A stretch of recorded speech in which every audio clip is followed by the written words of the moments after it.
Alright, so we've showed you how to sample with Beat Thang. One of the cool things that you can do with Beat Thang is sample through the effects. You can add effects after the fact, but you can make some pretty weird stuff actually sampling directly through the effects processors and print it to the sample. So let me show you how to do that. It's real easy. I just click my sample button, just like I would, create a new sample. Click New on the main screen, and then I've got my everything's on and ready to go. And then there's a few little buttons here. I've got one that says freak send. That's the amount of sample, amount of freak that you're going to add to the sample. So I got it turned all the way up. And I've got reverb and delay send. I can set those to, tell it how much of the sample I want to actually be delayed, or how much reverb I want on that sample. And this is all coming through the input and routing it through the effects and actually recording it onto the sample. So I've got it set there. I've got my effects turned on, and you know that they're on by the lights being on. We went over that in effects mode. So now I'm ready to make some crazy samples through the effects. So all I have to do is hit record and play, and it's recording now. And then I'm just going to move my turntable and do some weird things, and you'll get the idea. So without the effects, this would be like, like that. But with the effects, watch this.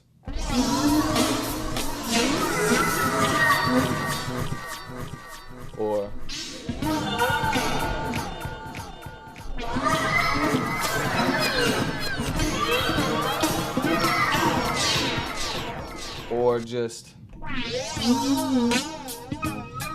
little flanger on it.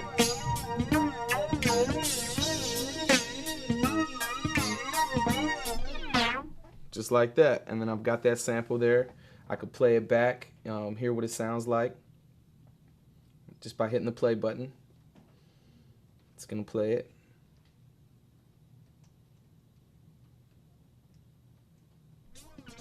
See? That's without the effects.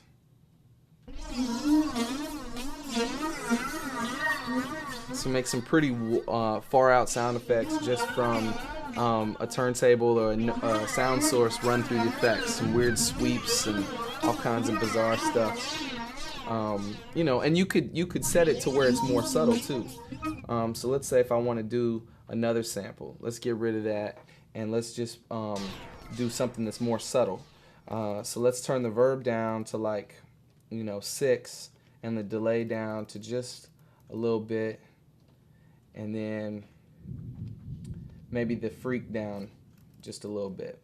Okay, and now when I hit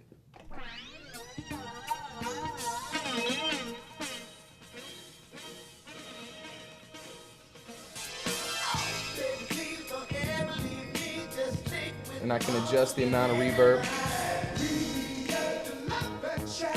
or I could adjust the amount of delay.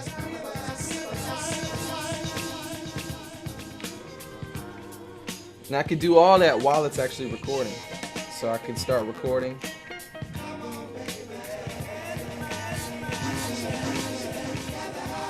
I'm recording right now through the effects.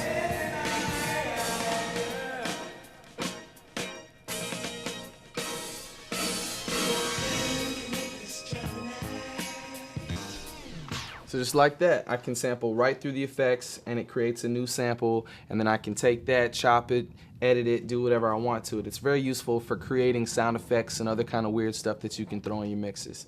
So sampling through the effects it's a handy little tool. Comes in handy. So that's how to sample through the effects. Peace.